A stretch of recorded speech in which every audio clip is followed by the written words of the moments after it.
Shalom PJJ Sektor 5 yang dikasihi Tuhan. Apa kabar? Malam hari ini kita ber-PJJ melalui teknologi informasi di tengah-tengah imbas penyebaran COVID-19 yang memaksa kita untuk tidak bisa berkumpul bersama dan bersekutu bersama. Dan malam hari ini yang menjadi bacaan Alkitab kita terambil dari Kisah Para Rasul 15 ayat 22 sampai 27 dan tema kita beritakanlah si Mehuli. Melalui teks dan bacaan kita serta tema kita malam hari ini ada beberapa hal yang boleh kita pelajari bersama.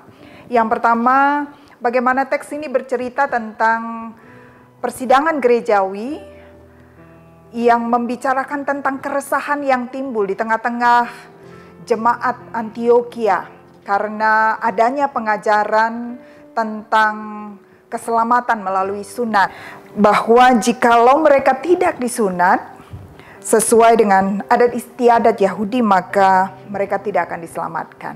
Dan tentu saja ini meresahkan jemaat di Antiokhia karena jemaat di Antiokhia itu terdiri dari orang-orang Kristen Yahudi dan orang-orang Kristen non-Yahudi. Nah, keresahan ini juga ditimbulkan oleh karena jemaat Antiokhia menerima pengajaran ini, pengajaran melalui orang-orang yang tidak memiliki otoritas rasuli untuk mengajar. Sehingga jemaat menjadi bingung dan goyah hatinya. Sebagaimana yang ditulis pada teks bacaan kita ayat yang ke-24. Nah, melalui persidangan gerejawi itu maka Paulus, Barnabas, serta Yudas dan Silas diutus untuk melakukan perkunjungan dan klarifikasi untuk menenangkan jemaat di Antiokhia, menyampaikan secara lisan pesan tertulis hasil keputusan sidang di Yerusalem. Nah, ini teksnya dan apa implikasinya bagi kita semua melalui teks ini. Kita belajar bahwa tidak ada persoalan yang tidak bisa diselesaikan. Semua persoalan pasti bisa diselesaikan dengan duduk bersama membicarakannya sebagaimana yang dilakukan oleh para rasul dan para penatua-penatua di Yerusalem. Dan keputusan yang dipimpin oleh Roh dengan mengutamakan juga kebenaran Injil serta kasih Kristiani, kasih Kristus akan menghasilkan keputusan yang betul-betul membawa sukacita dan menyelesaikan keresahan jemaat di Antiokhia. Itu pesan yang pertama kita boleh pelajari dari teks bacaan kita. Lalu hal yang kedua yang boleh kita pelajari di sini, bagaimana kita belajar untuk tetap waspada akan pengajaran-pengajaran yang berkembang di sekitar kita. Jangan asal menerima, jangan asal telan setiap pengajaran-pengajaran yang kita terima begitu saja. Terlebih banyak pengajar-pengajar palsu, tidak hanya pada zaman Kristen mula-mula, tapi zaman sekarang ini juga banyak pengajar-pengajar palsu.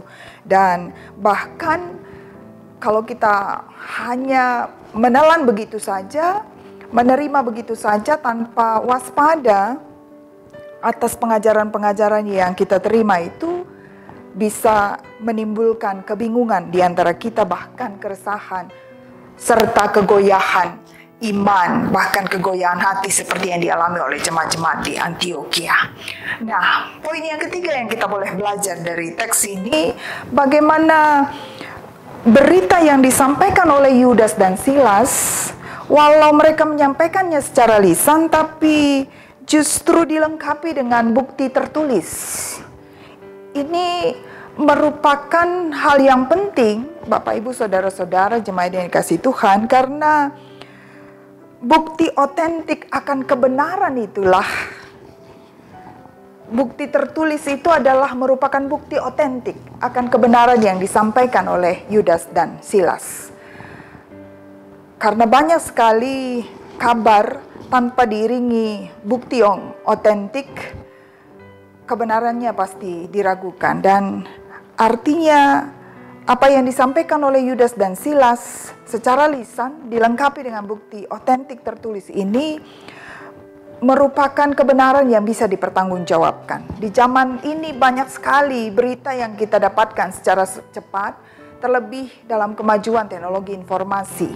Dan banyak sekali berita-berita yang tidak terbukti kebenarannya. Karena itu melalui tema PJJ kita malam hari ini, beritakanlah si Mehuli, kita belajar bagaimana kita harus bijak sebagai pengguna aktif teknologi informasi, terlebih pada situasi saat ini di mana banyak sekali berita-berita yang meresahkan, terlebih khusus tentang COVID-19 ya, yang kadangkala bisa menimbulkan ketakutan bagi kita. Informasi yang berkembang di mana-mana, karena itu perlu kita cek kebenarannya.